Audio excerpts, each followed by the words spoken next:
सुबह के 8 बज चुके हैं। आप देख रहे हैं इंडिया न्यूज, आपके साथ मैं हूं चित्रा त्रिपाठी। बड़ी खबर इस वक्त की यही है, कर्नाटक विधानसभा चुनाव की मतगणना का काम शुरू हो चुका है। राज्य की 223 सीटों के लिए 5 मई को वोटिंग हुई थी। इस चुनाव में 2948 उम्मीदवारों की किस्मत का फैसला होना है। कर्नाटक में चुनाव लड़ रही 4 बड़ी पार्टियां हैं, सत्तारूढ़ बीजेपी, कांग्रेस, येदियुरप्पा की केजेपी और जेडीएस। इन 4 पार्टियों में से जनता किसे राज्य की कमान सौंपती है, इसका फैसला बस कुछ ही देर के बाद हो जाएगा, क्योंकि मतगणना का काम कर्नाटक में शुरू हो चुका है। तो पल पल की जानकारी आप तक हम पहुंचाते रहेंगे और आपको हम आपकी टीवी स्क्रीन के जरिए दिखाएंगे भी कि आखिर कौन रहेगा आगे, कौन रहेगा पीछे। और यहां पर हम आपको दिखा रहे हैं नतीजे और रुझान आपको इस बॉक्स में नजर आएंगे। बीजेपी कितनी सीटों पर आगे बढ़ती है, कांग्रेस के लिए रुझान क्या आते हैं, जेडीएस और केजेपी का क्या हाल रहता है। इसके अलावा नीचे हम आपको दिखा रहे हैं कौन कौन से वो दिग्गज हैं जिनके ऊपर सभी की निगाहें रहने वाली हैं। और इन सब के बीच हमारे साथ 4 खास मेहमान स्टूडियो में जुड़ चुके हैं और हमारे साथ एक और खास मेहमान बन चुके हैं। इन सभी का परिचय आपसे हम करवा देते हैं। सायना एनसी हमारे साथ मुंबई से जुड़ी हुई हैं। हमारे साथ श्री कृष्णा जी वरिष्ठ पत्रकार मौजूद हैं स्टूडियो में। मनीष अवस्थी हमारे वरिष्ठ संवाददाता जुड़े हुए हैं बैंगलोर से, जो ग्राउंड जीरो का हाल आपको बताएंगे कि वहां पर क्या क्या चल रहा है। हिलाल नकवी भी हमारे साथ कांग्रेस पार्टी की ओर से जुड़े हुए हैं। राजीव त्यागी जी भी हमारे साथ मौजूद हैं, जो कांग्रेस पार्टी का पक्ष रखेंगे, क्योंकि कांग्रेस के लिए यहां पर थोड़ी सी खुश होने वाली स्थिति देखी जा रही है। और हरीश खुराना बीजेपी से हमारे साथ जुड़े हुए हैं स्टूडियो में। सभी मेहमानों का बहुत स्वागत है। सबसे पहले रुख करेंगे मनीष अवस्थी का। मनीष, मतगणना का काम वहां पर शुरू हो चुका है?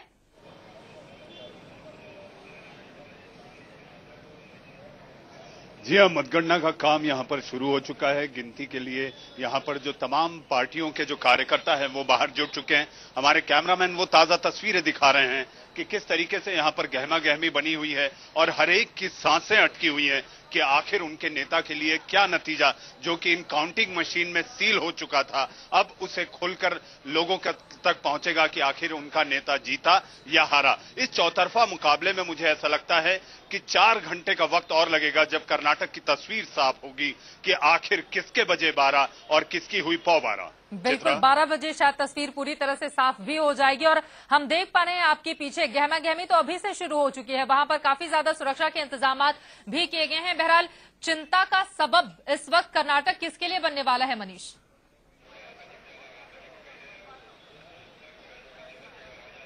मुझे ऐसा लगता है कि जिस तरीके से एग्जिट पोल और ओपिनियन पोल पर बात हो रही थी और तमाम जो चीजें एग्जिट पोल के जरिए सामने आई हैं, उसमें यह लगता है कि चिंता की सबसे बड़ी वजह अगर कोई है तो वो बीजेपी के लिए होगी कि आखिर येदियुरप्पा का अलग होना बीजेपी के लिए माथे पर चिंता की लकीरें लाएगा। लेकिन मैं एक और चीज साफ करना चाहूंगा, कांग्रेस के लिए खुशी की वजह यह नहीं हो सकती है, लेकिन फिर भी यह कहा जाता है कि जो जीता वही सिकंदर। लेकिन कांग्रेस ने किसी भी ऐसी ठोस नीति के तहत ये चुनाव नहीं जीता है, इसे कहा जा सकता है। मुझे याद है श्री कृष्णा जी यहां मौजूद हैं, उन्होंने कहा था कि it's victory by default and BJP loses bye it's design. तो यानी बीजेपी अपने पैर पर अपने हाथ से कुल्हाड़ी मारी है, ना कि कांग्रेस ने कोई ऐसी बहुत बड़ी नीतिगत मैनिफेस्टो को लेकर सामने आकर, या कांग्रेस का 8 साल से जो सत्ता से कर्नाटक की दूर रही उसमें कोई ऐसा बड़ा मैजिक या कांग्रेस के किसी बड़े नेता ने मैजिक किया हो, मुझे ऐसा नहीं लगता। लेकिन हां, राहुल के लिए थोड़ी खुशी जरूर लेकर आएगा, कहीं खुशी कहीं गम। राहुल के लिए खुशी इसलिए कि उपाध्यक्ष बनने के बाद पहली बार एक जीत का चेहरा उनके सिर ताज बंधेगा कि आखिर उनके नेतृत्व में एक राज्य में कांग्रेस की सरकार लौटी है। इंतजार करना होगा 4 घंटे और। इतना ही नहीं मनीष, राहुल गांधी खुश इस लिहाज से भी होंगे क्योंकि कर्नाटक ही ऐसा राज्य है जहां पर नरेंद्र मोदी भी पहुंचे हुए थे चुनाव प्रचार के लिए और राहुल गांधी भी। दोनों में कड़ी टक्कर देखी जा रही थी, क्योंकि केंद्रीय नेतृत्व पे बड़ी भूमिका मिलने के बाद दोनों दिग्गज वहां पर पहुंचे हुए थे। और इस वजह से राहुल गांधी फिलहाल खुश, क्योंकि कांग्रेस पार्टी शायद बीजेपी की गलतियों की वजह से वहां पर जीतती हुई नजर आ रही है। और सवाल बड़ा यही उठता है, यहां पर अगला सवाल आपसे मेरा हरीश खुराना जी। बीजेपी ने कई ऐसी गलतियां की हैं जिसका खामियाजा शायद आज भुगतना पड़ सकता है उसे। और 110 सीटें 2008 में आप लोगों ने जीती थी, शायद 50 से 55 पर ही संतोष करना पड़े। मेरा फिर वही कहना है कि अगले आधे घंटे में पता लग जाएगा कितना है। ये एग्जिट पोल के नतीजे हैं। देखिए, अगर एग्जिट पोल के नतीजे पे ही हम जाएं तो फिर पंजाब में क्या हुआ था आपको भी मालूम है, मुझे भी मालूम है। लेकिन फिलहाल मैं इस बात पे आ रहा हूं कि आप कंपैरिजन कर रहे हो राहुल गांधी और नरेंद्र मोदी को, तो नरेंद्र मोदी और राहुल गांधी तो पंजाब में भी गए थे, क्या हुआ उसका? सवाल ये है कि आज भारतीय जनता पार्टी ने जो एक नीति अपनाई, आप नरेंद्र मोदी अभी बहस की हम बात कर रहे थे भ्रष्टाचार की, उसके बाद वो पहुंचे हुए थे कर्नाटक। अभी आप बात कर रहे पीछे छोड़ते हैं, हाल की ही ये बात है। अभी आप बात कर रहे थे भ्रष्टाचार की, मैं 2 छोटे छोटे एग्जाम्पल देना चाहूंगा। आपने कहा कि भ्रष्टाचार के ऊपर ये हो गया और वो हो गया, मैं छोटे 2 एग्जाम्पल दूंगा। आपको याद होगा हवाला का कांड आया था, जिसमें अडवाणी जी ने कसम खाई थी कि जब तक मैं उससे बरी नहीं हो जाऊंगा मैं पार्लियामेंट के अंदर नहीं जाऊंगा। मदन लाल खुराना ने दिल्ली के चीफ दिल्ली के एक पूरी बात सुन लीजिए, दिल्ली के मुख्यमंत्री मदन लाल खुराना ने 3 लाख का आरोप लगा था, मिनट लगाया था रिजाइन करने के लिए। सवाल ये है कि आज भारतीय जनता पार्टी ने, और हमने पब्लिकली बोला है, अडवाणी जी ने पब्लिकली बोला है, हमें ठीक है, हमें नुकसान होगा या नहीं होगा ये तो आने वाला 1 घंटे 2 घंटे पता लग जाएगा, हम उससे डिनाई नहीं कर रहे कि येदियुरप्पा के बाहर जाने से, बिकॉज बहुत बड़े नेता थे वो, लिंगायत कम्युनिटी के बहुत बड़े नेता थे, हम उसको डिनाई नहीं करते, बड़ी बेबाकी से बात बोल रहा हूं। लेकिन आप ये कहें कि हमें बिल्कुल 50 सीटें आ जाएंगी, 40 सीटें आ जाएंगी, मुझे लगता है कि कंफर्टेबल पोजीशन में अपने आप को देख पा रही है बीजेपी। लेकिन श्री कृष्णा जी, बड़ा सवाल यही उठता है, बार बार तर्क दिया जा रहा है कि 0 टॉलरेंस की नीति हमने अख्तियार की है भ्रष्टाचार के खिलाफ, लेकिन 4 साल तो उन्हीं रेड्डी बंधु और उन्हीं येदियुरप्पा ने राज किया है कर्नाटक में। उस बात को जनता भूलेगी कैसे? भले ही येदियुरप्पा अलग हो गए हैं, लेकिन पार्टी तो बीजेपी की ही थी ना। शायद यही वजह है कि एग्जिट पोल और ओपिनियन पोल के नतीजे बीजेपी के लिए मुश्किलें पैदा करने वाले हैं। मैं तो ये देखता हूँ, आप एग्जिट पोल और जो भी हो उसको अलग रख लीजिए। अब 4-5 साल जो सरकार चलाया बीजेपी ने, पहले आप जेडीएस के साथ गए, फिर उनके साथ टूटा, फिर अपना सरकार बनाए, चाहे कुछ भी कहिए, जो संकेत गए लोगों में कि ये बहुत भ्रष्टाचार हुआ है इसमें। और देखिए, दूसरा है स्टेट इलेक्शन जब होता है वहाँ लोकल इश्यू ज्यादा आगे आते हैं। अब चाहे कुछ भी कह लीजिए, सेंटर में जो भी करप्शन हो, कुछ भी हो, मगर स्टेट में जितना हुआ है वो तो संकेत गया है लोगों में। शायद इसी का नतीजा बीजेपी को भुगतना पड़ रहा है जी। इसी के कारण उनका हार का ये जो प्रेडिक्शन आ रहा है वो इसी के कारण हो सकता है। बिल्कुल, मैं जैसे कि देखते हैं अभी जो चुनाव रिजल्ट आने वाला है नतीजा, और थोड़े ही टाइम की बात है। बिल्कुल, मगर जिस तरह से गया है, चाहे एग्जिट पोल ठीक हो न हो, मगर आपको ये तो मिल गया ना कि लोगों में क्या जनरल थिंकिंग है, सोच क्या है लोगों में। मनीष की वहां पर लगातार बने हुए हैं पूरे इलेक्शन के दौरान भी, और अलग अलग जगहों पर जाकर लोगों से उन्होंने बातचीत भी की थी। एक बार फिर से मनीष का हम रुख करते हुए, मनीष, हमारे दर्शकों को आप तस्वीरें भी दिखाइए, और बड़ा सवाल यही, वहां के लोगों की सोच क्या कहती है, लोग किस तरह का परिवर्तन चाहते हैं, क्या चाहते हैं कर्नाटक के लोग, ताकि कम से कम राज्य की स्थिति कहीं ज्यादा बेहतर हो सके वर्तमान में जो है।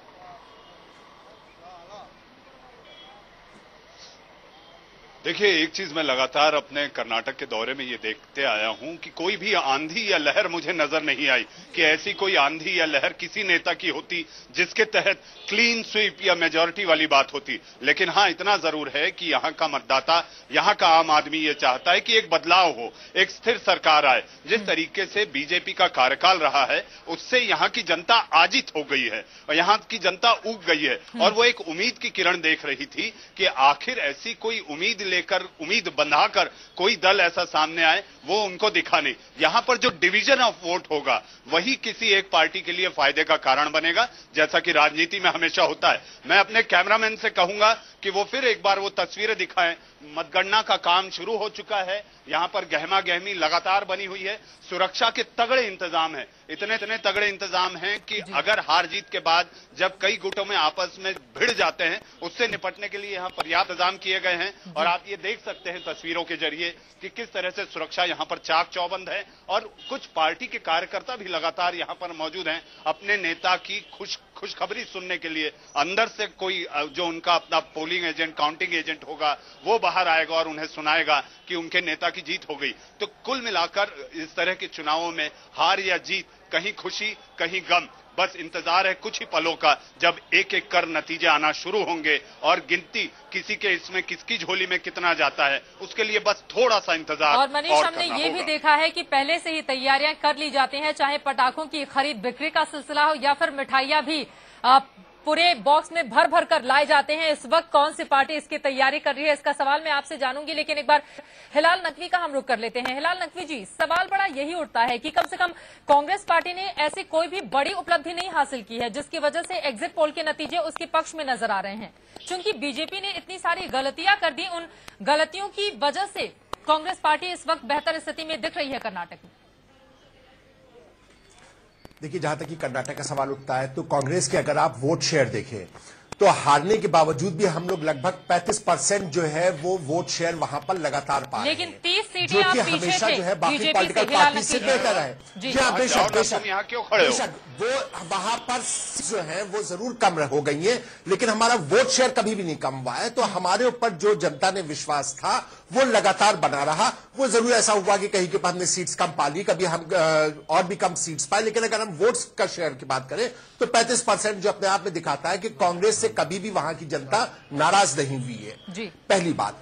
दूसरी बात इसके अंदर यह है कि जो ये कहा जा रहा है येदियुरप्पा की जाने की वजह से बीजेपी को नुकसान हुआ है, मेरा ये मानना है कि अगर येदियुरप्पा बीजेपी में रहते तो शायद कांग्रेस को और भी ज्यादा फायदा होता, क्योंकि जितने भी आरोप लगे हैं वो सारे के सारे येदियुरप्पा के ऊपर और जो वहां की गवर्नेंस थी उसके ऊपर लगा था, रेड्डी बंधुओं पे लगा था, जिसको कि लगातार बीजेपी साथ देती रही।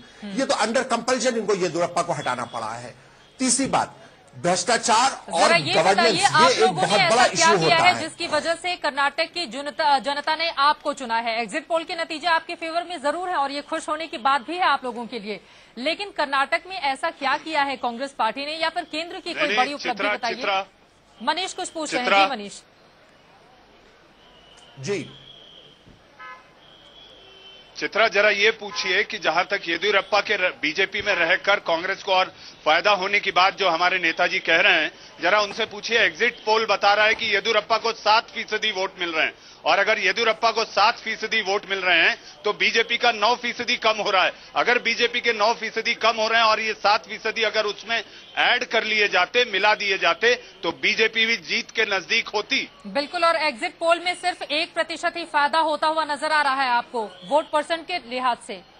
हिलाल जी जी जी, देखिए जहां तक इसका सवाल उठता है कि येदियुरप्पा को 7% वोट शेयर मिल रहा है, एग्जिट पोल की हम अगर बात करते हैं तो येदियुरप्पा अपने आप में वहां पे लिंगायत के एक नेता हैं, आपको लेकिन जैसे ही वो गए हैं और यहाँ पर हम दिखा रहे हैं पहले रुझान के मुताबिक कांग्रेस, जेडीएस और केजेपी एक सीटों पर आगे चल रही हैं, जबकि बीजेपी का अभी खाता नहीं खुला है। अदर्स के लिए भी यहाँ पर चिंता का सबब और सबसे ज्यादा बीजेपी के लिए, हालांकि कांग्रेस का खाता खुलता हुआ नजर आ रहा है। रुझान के लिहाज से एक सीट पर आगे बढ़ती हुई कांग्रेस पार्टी नजर आ रही है, जबकि जनता दल सेक्युलर और कर्नाटक जनता पार्टी भी एक सीटों पर आगे बढ़ती हुई नजर आ रही है। और इन सबके बीच हमारे साथ जुड़ चुके हैं वरिष्ठ पत्रकार प्रभु चावला जी। प्रभु, आपसे हम जानना चाहेंगे, चिंता का सबब यहाँ पर बीजेपी के लिए, लेकिन वास्तव में अगर जो एग्जिट पोल के नतीजे आए हैं उन पर हम गौर करें तो कांग्रेस पार्टी को वहां की जनता ने वोट क्यों किया है, आपको क्या समझ में आता है? थोड़ी देर इंतजार कीजिए कि वोट दिया है। एग्जिट पोल के नतीजों के लिहाज से एग्जिट पोल ये पहला पोल हुआ जिसमें एग्जिट पोल और ओपिनियन पोल एक ही बात कह रहे हैं। पिछले 30 साल से मैं एग्जिट पोल और ओपिनियन पोल देख रहा हूं,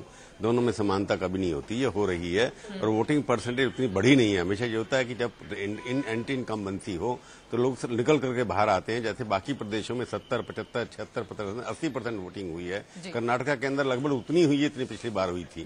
इसलिए लोगों में कोई उत्साह नहीं था कि सरकार को बदलना है हमने, पर इसका फायदा टूटने के बाद बीजेपी तो हारेगी, ऐसा एक सब मान करके चलने एक परसेप्शन है। परंतु नंबर 2 पार्टी कौन सी होगी या कांग्रेस को पूरा बहुत मिलेगा नहीं मिलेगा, यह भी पोलिंग के बाद ही पता लगेगा। परंतु कांग्रेस के प्रति रुझान जरूर है। जो अभी सीटें 3 दिखा रहे हैं आप, ये तीनों सीटें हर पार्टी ने रिटेन की हैं, यानी कांग्रेस की जो सीट अभी आगे चल रही है वो वही सीट है जो कांग्रेस के पास पहले थी। जेडीएस की भी वही सीट मिलेगा नहीं मिलेगा, यह भी पोलिंग के बाद ही पता लगेगा। परंतु कांग्रेस के प्रति रुझान जरूर है। जो अभी सीटें 3 दिखा रहे हैं आप, ये तीनों सीटें हर पार्टी ने रिटेन की हैं, यानी कांग्रेस की जो सीट अभी आगे चल रही है वो वही सीट है जो कांग्रेस के पास पहले थी। जेडीएस की भी वही सीट है जो उनके पास पहले थी। केजीपी के पास वो वही सीट है जो येदियुरप्पा के साथ छोड़ के गया है। तो इसलिए आप इन 3 आंकड़ों के बेसिस पे कुछ भी अभी नहीं कह सके।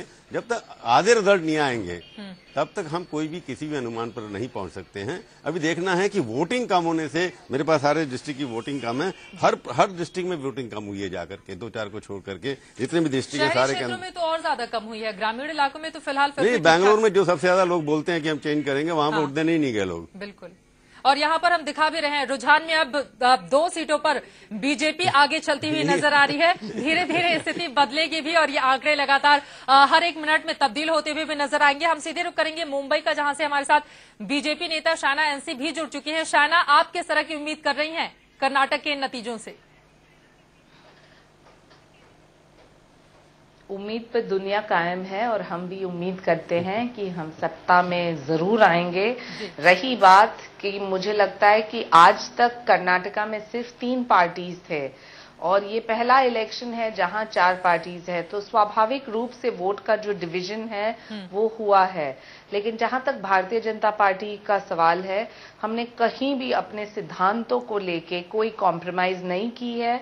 और मैं मानती हूं कि लोकल इलेक्शंस के मुद्दे नेशनल इश्यूज से बिल्कुल अलग होते हैं, लेकिन उसके बावजूद आज का जो सुप्रीम कोर्ट का वर्डिक्ट है बहुत ही महत्वपूर्ण है, क्योंकि मुझे लगता है वो एक पैरामीटर सेट करेगा कि किस ढंग से और किस दिशा में देश जा रही है। उम्मीद कर रही है 110 सीटें 2008 में आप लोगों को मिली है, इस बार आप लोगों की उम्मीदें क्या हैं शायना? देखिए, मानना ही पड़ेगा कि एक सोशल बेस डिवाइडेड हो चुका है। हम ये चाहते हैं या न चाहते हैं उसके ऊपर चर्चा जरूर हो सकती है। और स्वाभाविक रूप से जो हुआ शायद एक बार उत्तर प्रदेश में 2002 में कल्याण सिंह को लेके, लेकिन जब जनता और पब्लिक को समझ में आती है कि ये दोबारा नहीं होगा, तो यानी कि जो वो चाहते हैं उसका ही बंटवारा हो रहा है, तो कहीं ना कहीं मुझे लगता है जनता भी ये सभी मुद्दे के ऊपर सोचती है। जहां तक भारतीय जनता पार्टी का सवाल है, स्वाभाविक रूप से ये इलेक्शन के बाद चिंतन जरूर होगी, क्योंकि हम मानते हैं कि जब बातों से ऐसा लग रहा है पहले ही बीजेपी ने अपनी हार मान ली है, प्रभु आपको क्या समझ में आ रहा है? होती है नहीं, बिल्कुल नहीं। बीजेपी के नेता थोड़े 2 घंटे बाद डिस्करेज तो हैं, क्योंकि वहाँ पर पार्टी बट गई है, छोड़ करके चले गए हैं, उसका प्रभाव तो पड़ता है। सवाल ये है कि बीजेपी के ऊपर येदियुरप्पा कितना असर कर पाते हैं, क्योंकि जितने भी नेता छोड़ करके गए हैं अभी तक, अगर आप चाहे केशुभाई को देख लीजिए गुजरात के अंदर, अभी देखिए कल्याण सिंह को देखिए, उमा भारती को देखिए, उनका ज्यादा असर बीजेपी के प्रोसेस पे नहीं पड़ा। परंतु यहाँ पर क्योंकि ऑल्टरनेटिव पार्टी, सवाल ये है कि जेडीएस वहाँ पर रूल एक बार कर चुकी है। होता यह है कि ऐसे प्रदेशों में जहां पर अल्टरनेटिव रीजनल पार्टी है, तो नेशनल पार्टी को हटा करके रीजनल पार्टी को लोग नॉर्मली चुनते हैं। और कांग्रेस क्योंकि 7 साल 8 साल से बाहर रही है, न उनका कोई वहां पर चेहरा है, परंतु वहां पर उनके खिलाफ कोई आक्षेप भी नहीं है कि कौन सा नेता शरीफ है या ऑनेस्ट है या बीमार है या ठीक नहीं है। बीजेपी के नेता और जेडीएस के नेताओं के ऊपर दाग लगे हुए हैं। इसी लोगों के सामने एक छवि लगी हुई है कि कांग्रेस ऐसी पार्टी है जो राष्ट्रीय पार्टी है, उसका नेता कौन बनेगा चीफ मिनिस्टर, सबने देखा हुआ, क्योंकि वहां पर एसएम कृष्णा भी चीफ मिनिस्टर रह चुके हैं, उसके बाद वहां पर मोदी साहब भी चीफ मिनिस्टर रह चुके हैं। जो बाकी जो चीफ मिनिस्टर के दावेदार हैं बाकी कॉस्ट से आते हैं, उसका क्या होता है? तो कांग्रेस पार्टी एक छवि लेकर के चल रही है कि उनके खिलाफ कुछ नहीं है, उसका फायदा हो सकता है बीजेपी में हर एक के खिलाफ न कोई चार्ज लगे। और उनके ऊपर इतने आपसी धड़े बहुत हैं कि दिल्ली के लोगों ने वहां की बीजेपी को बर्बाद किया है। जो दिल्ली के लोग जाकर के जो चुनाव उड़ीसा में हार गए, वो वहां के इंचार्ज बना दिए गए। तो बीजेपी का बट्टा बैठाने वाले लोग दिल्ली के लोग हैं, वहां के लोग नहीं हैं। क्योंकि जहां से अगर एडिटर मैं हूं, मेरे एडिशन जो है कर्नाटक के अंदर काम नहीं कर रहा, एडिटर मैं अपॉइंट करता हूं, उनका झगड़ा मैं निपटा नहीं सकता, तो वहां पर ब्लेम करेंगे कि पार्टी हार गई। हालांकि हारने का कारण केवल केंद्रीय नेता होंगे अगर बीजेपी वहां पर हारती है। वहां के लोगों ने कोई कमी नहीं है, वहां के लोगों में कोई कमी नहीं है। अगर हारती है कर्नाटक में बीजेपी, तो इसका शाना से इसका मैं जवाब लूंगी, वो इस बात से इनकार कर रही हैं। लेकिन इन सब के बीच आपको बता दें शुरुआती रुझान आने शुरू हो गए हैं। कांग्रेस पार्टी 4 सीटों पर आगे बढ़ती हुई नजर आ रही है, जेडीएस 2, केजेपी 2 और बीजेपी भी 2 सीटों पर। हालांकि ये आंकड़े पल पल बदलते हुए भी नजर आएंगे और आपको बता दें तकरीबन 10 बजे के बाद तस्वीर शायद साफ हो जाएगी कि कर्नाटक की कुर्सी आखिर मिलती किसको है। हमारे तमाम खास मेहमान हमारे साथ बने हुए हैं। कर्नाटक के दंगल में शुरुआती रुझान में कांग्रेस पार्टी आगे बढ़ती हुई नजर आ रही है। टीवी स्क्रीन पर हम आपको दिखा भी रहे हैं। 7 सीटों पर जो शुरुआती रुझान आए हैं उसके मुताबिक कांग्रेस आगे बढ़ती हुई दिख रही है। बीजेपी 4, जेडीएस 1, 3 केजेपी और अन्य 2 पर आगे बढ़ती हुई नजर आ रही हैं। और 112 का ये वो आंकड़ा है बहुमत के लिए, जिसे पाना किसी भी पार्टी के लिए बेहद जरूरी हो जाता है अगर बहुमत से वो सरकार बनाना चाहती है। हमारे साथ तमाम खास मेहमान यहां पर बने हुए हैं। एक बार फिर से शायना का हम रुख करते हुए, शायना, प्रभु की बातों से आप इनकार कर रही थी कि केंद्रीय नेतृत्व जिम्मेदार नहीं होगा अगर बीजेपी हारती है कर्नाटक में, तो क्या ये माना जाए कि दरअसल स्थानीय स्तर पर जो सिरफटौवल का दौर जारी रहा और आपसी मास्तापच्ची और भ्रष्टाचार के आरोप लगे, उसकी वजह से हो सकता है बीजेपी का यह हश्र हुआ हो? हालांकि अभी अब शुरुआती रुझान ही है, अभी नतीजे आना बाकी हैं। क्या ये सवाल मेरे लिए है? जी देखिए, मुझे लगता है कि ये बहुत ही प्रीमेच्योर है, 2 घंटे बाकी है और हमें रुकना चाहिए। ये तो इनिशियल जस्ट लीड्स हैं, हमारे यहाँ ट्रेंड्स आपको 1 घंटे के बाद पता चलेगा। लेकिन मैं प्रभु जी से सहमत नहीं हूँ जो उन्होंने कहा कि हमारे जो केंद्र नेतृत्व है उसमें झगड़ा है, किसी को भेजा है किसी को नहीं।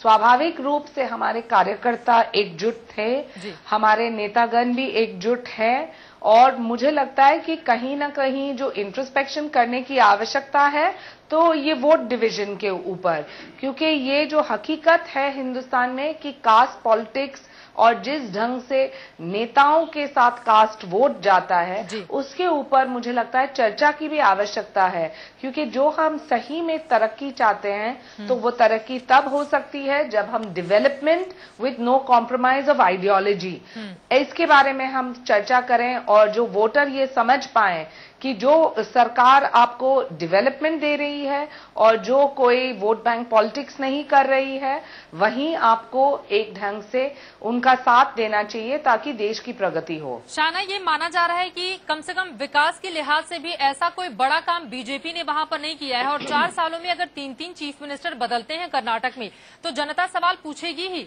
कि आखिर बीजेपी नेतृत्व वहां पर इस तरह की स्थिति पैदा करने में क्यों। और सवाल बड़ा ये उठता है, आपने कहा कि वोट बैंक पॉलिटिक्स, जातिवाद की बात की, लिंगायत समुदाय की हम बात कर लें 16% वहां पर लिंगायत समुदाय के लोग हैं जो वोटिंग करते हैं। आपके मौजूदा मुख्यमंत्री भी और येदियुरप्पा भी वैसे ही जातियों में ये बटा हुआ पूरा का पूरा मामला नजर आ रहा है। ऐसे में कॉन्फिडेंस के साथ क्या आप कह सकती हैं कि बीजेपी सत्ता में आने जा रही है कर्नाटक में, और क्या आप एक आंकड़ा दे पाएंगी सीटों का? नहीं, मुझे लगता है कि ये एनालिसिस भी गलत है। आप देखेंगे तो बहुत सारे उदाहरण हैं जहां हम सोच रहे हैं कुछ और होता है कुछ, और इसलिए ये अनसर्टेनिटी इन इलेक्टोरल लाइफ और पब्लिक लाइफ में और इलेक्शंस में तो होता रहता है। लेकिन जहां तक आपने कहा कि हमने 3 मुख्यमंत्री बदले, तो क्या गलत है उसमें? जो एक को चार्जशीट किया गया तो उनको बदलते हैं, जब हम मॉरल हाई ग्राउंड दिखाते हैं तब आप टिप्पणी करते हैं, जो हम कुछ नहीं करते हैं तो आप स्वाभाविक रूप से पूछ सकते हैं। मैं आपको बताना चाहती हूं कि भारतीय जनता पार्टी का जो पब्लिक हेल्थ सिस्टम्स है कर्नाटका में वो शायद देश भर में बेस्ट है जब बीजेपी की सरकार थी। इतने सारे उदाहरण हैं जहां मैं बता सकती हूं कि प्रगति का जो काम हुआ है। लेकिन स्वाभाविक रूप से जब वोटों का बंटवारा होता है तो चर्चा की आवश्यकता होती है, क्योंकि जनता भी ये नहीं समझ पाती है कि ये वोट डिवीजन से जो वो चाहती है और जो होता है हकीकत में दोनों अलग होते हैं।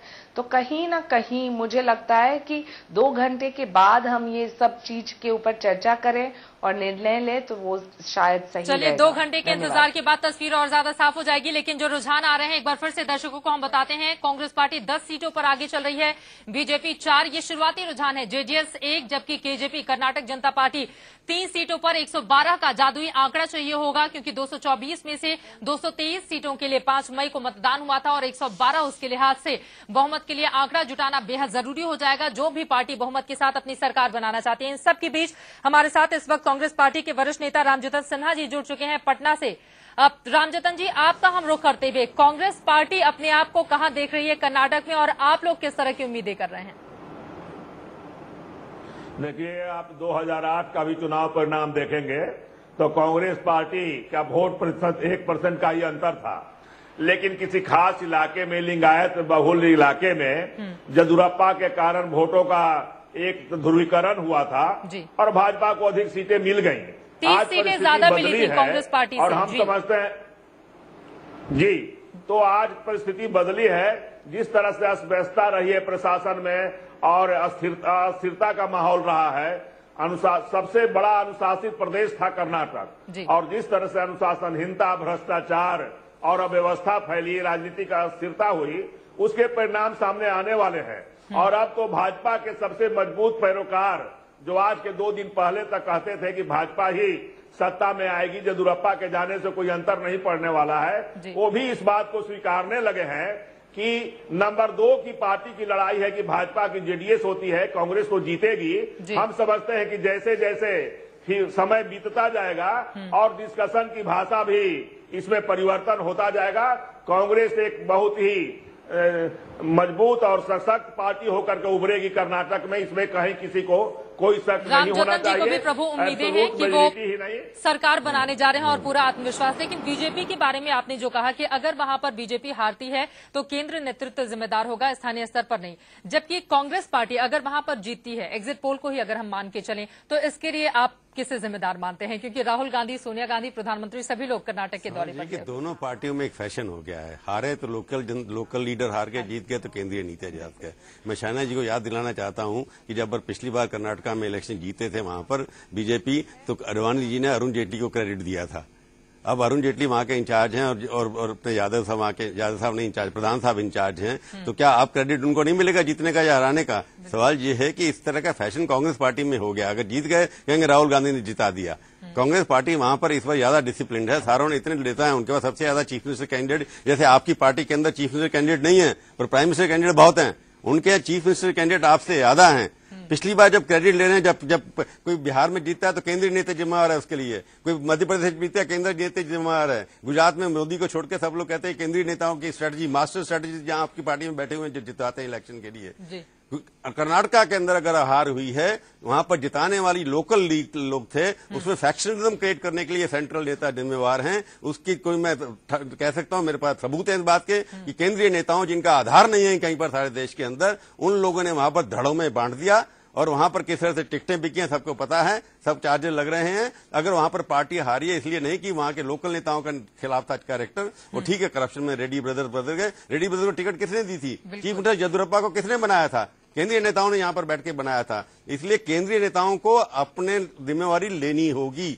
उसके बाद करेक्शन आपने जैसे कहा, सोचना पड़ेगा क्यों हुआ क्या नहीं हुआ। आपके अंदर वहां पर हमेशा कमेटी बनती है, 2004 का इलेक्शन हुआ था कि क्यों हार गए उसके लिए अनंत कुमार कमेटी बनी थी। आज 2013 हो गया, कोई कमेटी की रिपोर्ट नहीं आई। 2009 में फिर कमेटी बनी थी, उसकी कोई रिपोर्ट नहीं आई। तो आप जब केंद्रीय नेताओं की जिम्मेवारी की बात आती है, कमेटियां बनती है, उसकी रिपोर्ट नहीं आती है। कांग्रेस में भी लोग कहेंगे राहुल गांधी ने जिताया, ये बात ठीक बात है, और सोनिया गांधी ने जिताया, हालांकि मनमोहन सिंह के लिए वहां पर कोई भीड़ नहीं थी। बिल्कुल। राजीव त्यागी जी, ये बताइए कि अगर कांग्रेस पार्टी सत्ता में आती है, हालांकि अभी नतीजे आने बाकी हैं, 2 घंटे के बाद ही तस्वीर साफ हो पाएगी, अगर जीतती है तो उसके लिए जिम्मेदारी किसकी तय करेंगे? किसकी वजह से, किसके चेहरे की वजह से कांग्रेस पार्टी वहां पर सत्ता में आएगी? इस प्रश्न का जवाब देने से पहले जो शाहीना जी ने कहा था अभी, जो प्रभु चावला जी की बात से उस ये जिम्मेदारी किसकी तय करेंगे? किसकी वजह से, किसके चेहरे की वजह से कांग्रेस पार्टी वहां पर सत्ता में आएगी? इस प्रश्न का जवाब देने से पहले जो शाहीना जी ने कहा था अभी, जो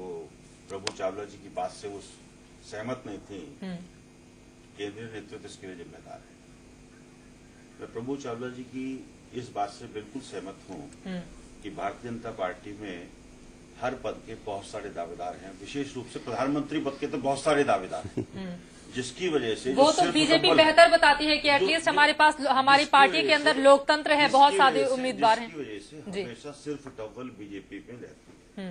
कांग्रेस में एक शीर्ष नेतृत्व है जिसके प्रति सबकी वफादारी है और जिसको सब अपना नेता मान करके उसके दिशा निर्देशों का पालन करने का काम करते हैं। राहुल गांधी जी निश्चित रूप से जिस तरह से पिछले 5 साल से देश में बहस चला रहे हैं और सच बोल करके ये साबित करना चाहते हैं कि देश में बहुत सारी समस्याएं हैं जिनको सुलझाने के लिए हम लोगों को ओछी राजनीति से बच करके एक ऐसी राजनीति करनी पड़ेगी जिससे कि आम आदमी का, गरीब का भला हो सके। इस तरह की चीज जब राहुल गांधी कहते हैं, नरेंद्र मोदी भी तो वही बात इस तरह की चीज जब राहुल गांधी जी कहते हैं तो निश्चित रूप से यूथ जो कि इस देश में बहुत बड़ी तादाद में है वोटर, उसमें एक छवि जाती है कि राहुल गांधी सच को सच कहने की हिम्मत रखते हैं, राहुल गांधी सच बोलते हैं, बाकी नेता झूठ बोलते हैं, आगे ले आना चाहते हैं, बाकी नहीं जाना चाहते, राहुल गांधी के साथ लोग बाग जुड़ना चाहते हैं। रही बात नरेंद्र मोदी जी की, नरेंद्र मोदी जी के बारे में मैं ये कह सकता हूं सिर्फ कि नरेंद्र मोदी जी के नाम का जाप अगर भारतीय जनता पार्टी का शीर्ष नेतृत्व कर ले तो उसके बाद वो जनता में जाए। डर तो आप लोगों के मन में भी है ना। देखिए शाना से इसका जवाब दे देते हैं। मैं डर की बात, जीत का सेहरा राहुल गांधी के सिर बांधते हुए नजर आ रहे हैं। हालांकि स्थिति अभी बाकी है, 10 बजे के बाद तस्वीर साफ हो पाएगी। लेकिन शाना, बड़ा सवाल यह है, मोदी भी वहां पर पहुंचे हुए थे, उन्होंने सवाल खड़ा किया था जब केंद्र में कांग्रेस पार्टी सही नेतृत्व नहीं दे पाई तो वो कर्नाटक में क्या देगी? लगता नहीं कि नरेंद्र मोदी का जादू चला है कर्नाटक में।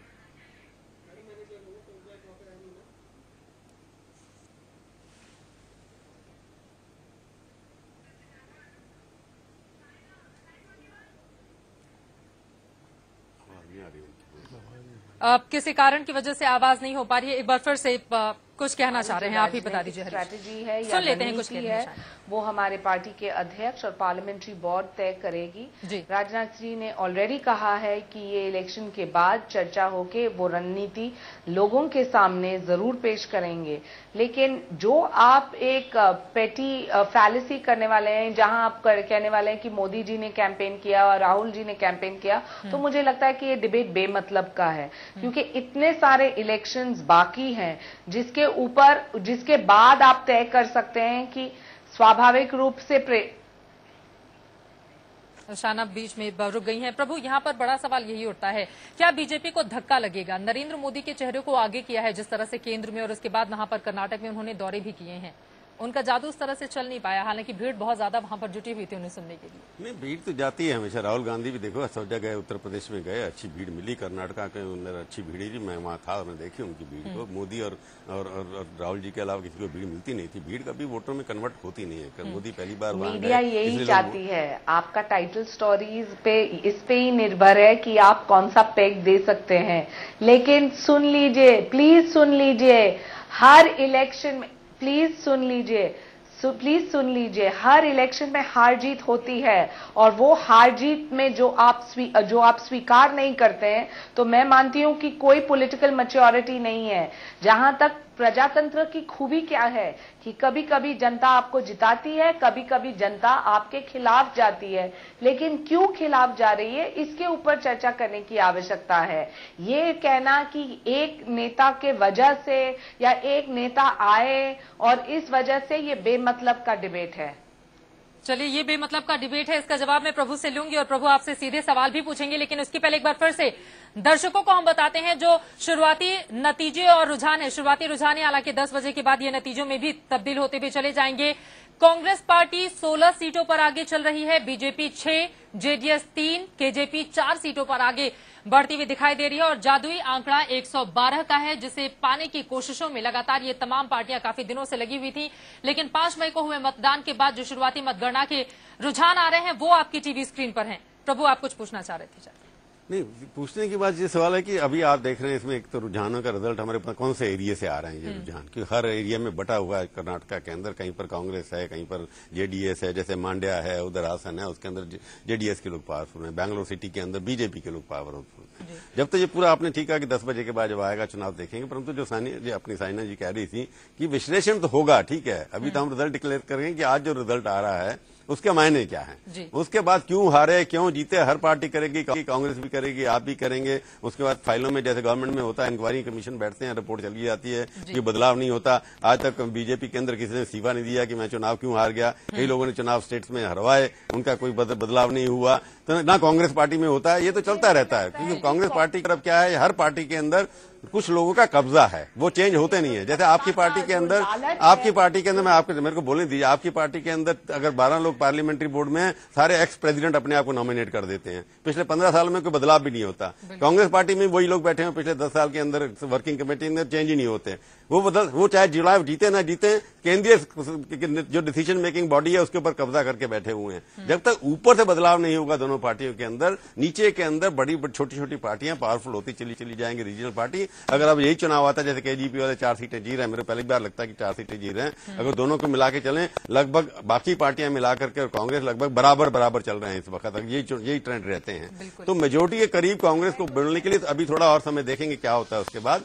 परंतु ये मान करके चलना होगा कि केंद्रीय जो राष्ट्रीय पार्टियां हैं उनको अपना विकेंद्रीयकरण करना पड़ेगा, डेमोक्रेटिक सेटअप बनाना पड़ेगा। केंद्र से नहीं चलेगी, 11 नंबर अशोका रोड से पार्टी नहीं चलेगी, 10 नंबर से पार्टी नहीं चलेगी, वहां के लोगों को बनाकर चलनी। तो आप सारे के सारे क्षेत्रीय दलों में बढ़ जाएंगे, लोग छोड़ के चले जाएंगे आपको एक एक करके, और आप कहीं पर के नहीं रह जाएंगे। बिल्कुल, और यही स्थिति हमने देखी थी उत्तर प्रदेश या फिर बिहार की बात करें, जहां पर लगातार ताबड़तोड़ दौरों के बावजूद राहुल गांधी के वहां पर कांग्रेस पार्टी को किस तरह से हार का सामना करना पड़ा था, और 51 से घटकर 47 सीटें बीजेपी की भी रह गई थी उत्तर प्रदेश में। लेकिन श्री कृष्णा जी को बीच में मैं लाना चाहूंगी। श्री कृष्णा जी, अभी तक की बातचीत में और जो शुरुआती रुझान आ रहे हैं उनसे आपको क्या चीजें समझ में आती हैं, और क्या ये भी माना जाए कि जो जातीय समीकरण है कर्नाटक का, वो भी कभी कभी स्थानीय मुद्दों पर भारी पड़ता है, चूंकि लिंगायत, वोकलिंगा और इसके साथ ही अन्य पिछड़ी जातियों या फिर हम बाकी की जातियों की बात करें तो कभी कभी वो भी स्थिति बिल्कुल विकट हो जाती है और शायद यही वजह है कि अब लिंगायत समुदाय को लेकर बीजेपी और येदियुरप्पा में ये दोनों समुदाय बढ़ सा गया है, ऐसा लगता है। नहीं, एक चीज दूसरी बात देख लीजिए, जो प्रभु जी कह रहे थे, देखिए जो क्षेत्रीय पार्टी दलें हैं, अब किसी भी स्टेट में देख लीजिए क्षेत्रीय पार्टी उभर के आ रहे हैं, क्योंकि जो दो मेजर जो पार्टी थे वो कभी लोकल लोगों को इतना जो एंकरेजमेंट नहीं दिया और ज्यादातर आमतौर पे लीडर सेंटर से थोप दिए गए और रीजनल पार्टी का जो एस्पिरेशन है वो बढ़ता जा रहा है।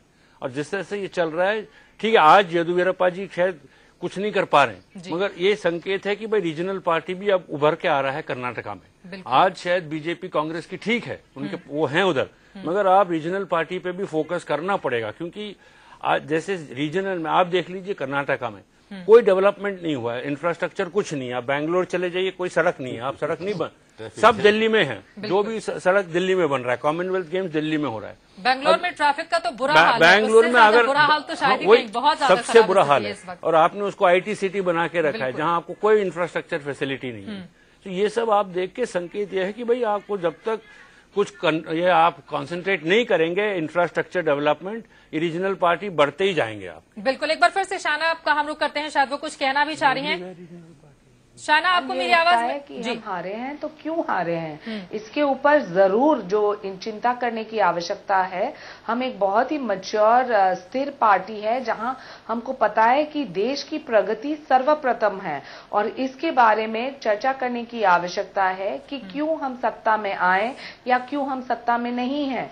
लेकिन ये कहना कि जनता का जो फैसला है इसके लिए ये जिम्मेदार है, मुझे लगता है वो गलत रहेगा, क्योंकि एक मैंडेट जो होते है, एक निर्णय जो होती है, उसको एक मैच्योर ढंग से स्वाभाविक रूप से जी शाना जी, पहले पता है मोदी क्यों जीतते हैं और येदियुरप्पा या आपकी बीजेपी यहाँ क्यों हारती है? दोनों में फर्क तो है ना कहीं ना कहीं। सोच में फर्क है लोगों, क्योंकि मोदी सेंट्रल लीडरों की बात नहीं सुनते, वो अपने हिसाब से चलते हैं। उन्होंने पार्टी को खड़ा किया, वहां मोदी बीजेपी और बीजेपी मोदी है, उसके अलावा कुछ है नहीं वहां। यहाँ पर तो आपके नेता जाते हैं, यहाँ से उड़ीसा से उड़ करके वहां चुनाव हारते हैं, वहां जाकर के बैठ जाते हैं, टिकटें बांटते हैं, सबसे भाषण देते हैं जाकर के।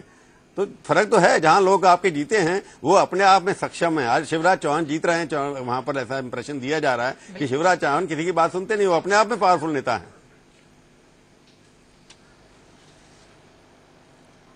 शाना, ये सवाल आपसे ही था क्या? जी प्रभु जी, सबसे पहले आप तो इतने सीनियर जर्नलिस्ट हैं, आपको पता है कि मोदी जी की जो लोकप्रियता है वो सिर्फ एक प्रांत या प्रदेश तक सीमित नहीं है।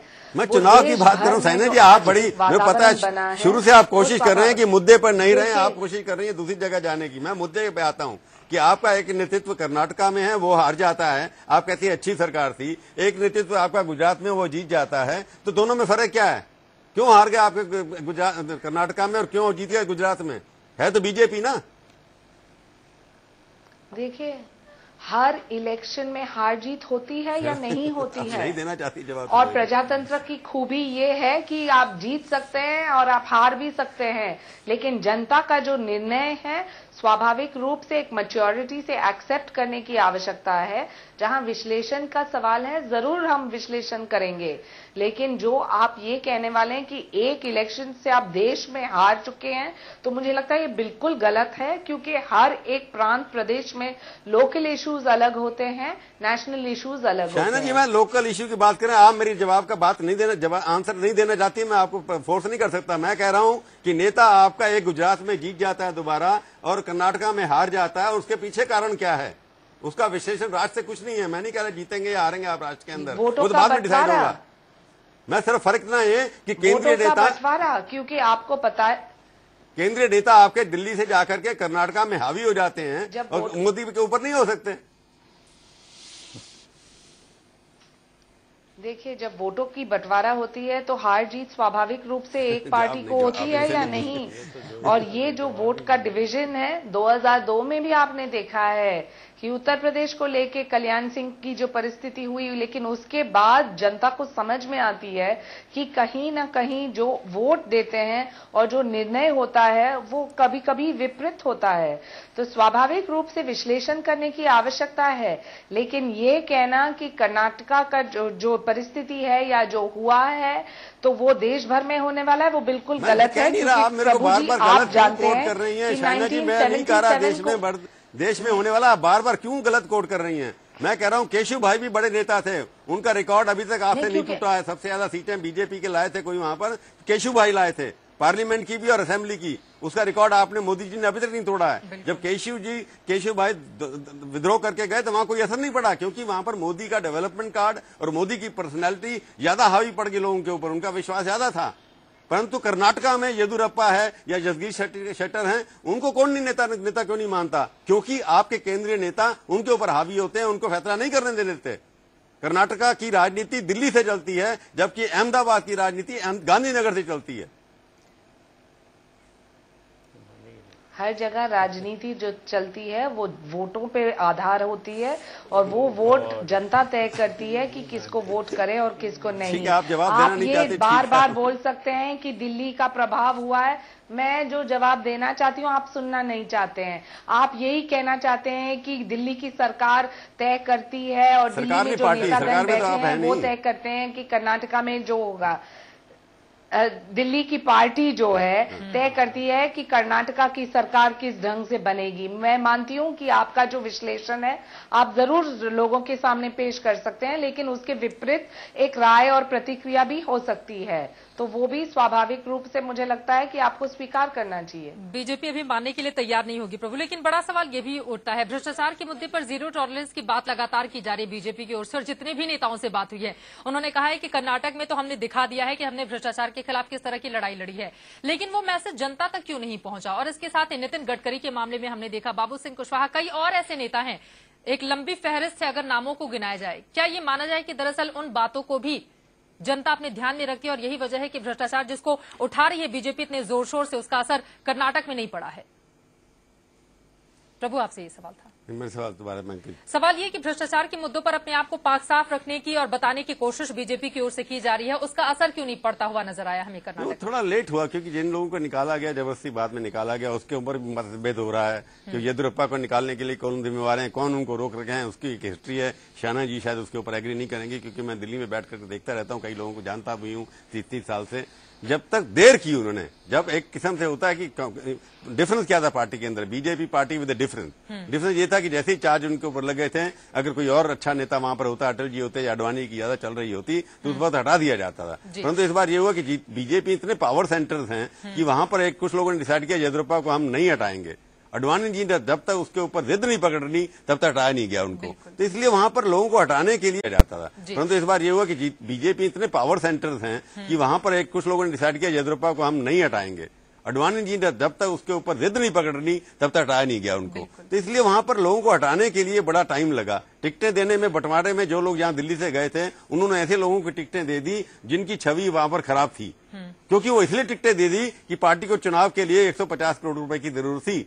जिनके पास कैपेसिटी पैसे देने की उनको टिकट दे दिया गया, उन्होंने कहा हमने पैसे दिए, इसलिए वो लालची बन गए, पार्टी के ऊपर हावी हो गए। उनको हटाने के लिए जो, क्योंकि केंद्रीय नेतृत्व ने कमजोरी दिखाई, अगर पहले निकाल दिया गया होता कि जगदीश शेट्टर जो है उनकी छवि अच्छी है, काम भी अच्छा करते हैं, बाकी भी मिनिस्टर पार्टी के अंदर अच्छे हैं, जो प्रेसिडेंट नया पार्टी का बनाया उनकी छवि बहुत अच्छी है, परंतु जो बदलाव किए गए हैं वो बहुत देरी से किए गए हैं, जबकि कांग्रेस के अंदर कोई सत्ता में थे नहीं, कोई चार्ज उनके खिलाफ लगा नहीं सकता। केंद्र के अंदर जो भ्रष्टाचार के आरोप उनके ऊपर लग रहे हैं उसको रिजेक्ट किया कर्नाटका ने, अगर भारतीय वहां पर आती है। ये पूरा कह रहा है कि केंद्र में जितना अपना हल्ला मचा लीजिए पार्लियामेंट के अंदर, उसका असर कर्नाटका में कहीं दिखाई नहीं देता। ऐसे ही हिमाचल में हुआ, हिमाचल में भी इन्होंने चार्ज लगा दिया, इलेक्शन थे 2 दिन पहले, वीरभद्र सिंह करप्ट हैं, वो इलेक्शन जीत गए उसके बाद। बिल्कुल, और यही सवाल उठा कि भ्रष्टाचार उतना बड़ा मुद्दा बन पाता है या फिर नहीं। और यहाँ पर हम आपको दिखा रहे हैं शुरुआती रुझानों में कांग्रेस पार्टी आगे चल रही है, 223 सीटों में से 34 पर कांग्रेस पार्टी आगे है, बीजेपी 15 पर, जेडीएस 13 पर, जबकि केजेपी 16 सीटों पर और अन्य 5 सीटों पर शुरुआती रुझान में आगे बढ़ते हुए नजर आ रहे हैं। यहाँ पर हम आपको दिखा भी रहे हैं जादुई आंकड़ा जो 112 का है, उस पर किसे कितनी सीटें और चाहिए, 35 यानी कि 77 सीटें और चाहिए होंगी अगर 112 के जादुई आंकड़े को छूना है कांग्रेस पार्टी को। इसमें एक बात है कि जितनी सीटों का रुझान आ रहे हैं उसमें कांग्रेस पार्टी की मेजोरिटी अभी नहीं है, मेजोरिटी नहीं है, लेकिन आगे बढ़ती हुई दिखाई दे रही है धीरे धीरे करके। आगे क्योंकि 223 में से सिर्फ अभी 76 सीटों के ही रुझान आए हैं, इस वजह से टोटल में नहीं है अभी 223 में से 75 सीटों के रुझान आए हैं, जिनमें से 37 पर कांग्रेस पार्टी यहां पर आगे चल रही है। बीजेपी 14 पर जेडीएस यानी कि नंबर 2 की जो लड़ाई है वो देखना बेहद दिलचस्प होगा कि समय बढ़ने के बाद नंबर 2 की लड़ाई के लिए क्या जेडीएस कड़ी टक्कर बीजेपी को यूं ही देती है या फिर स्थिति कुछ अलग होती है।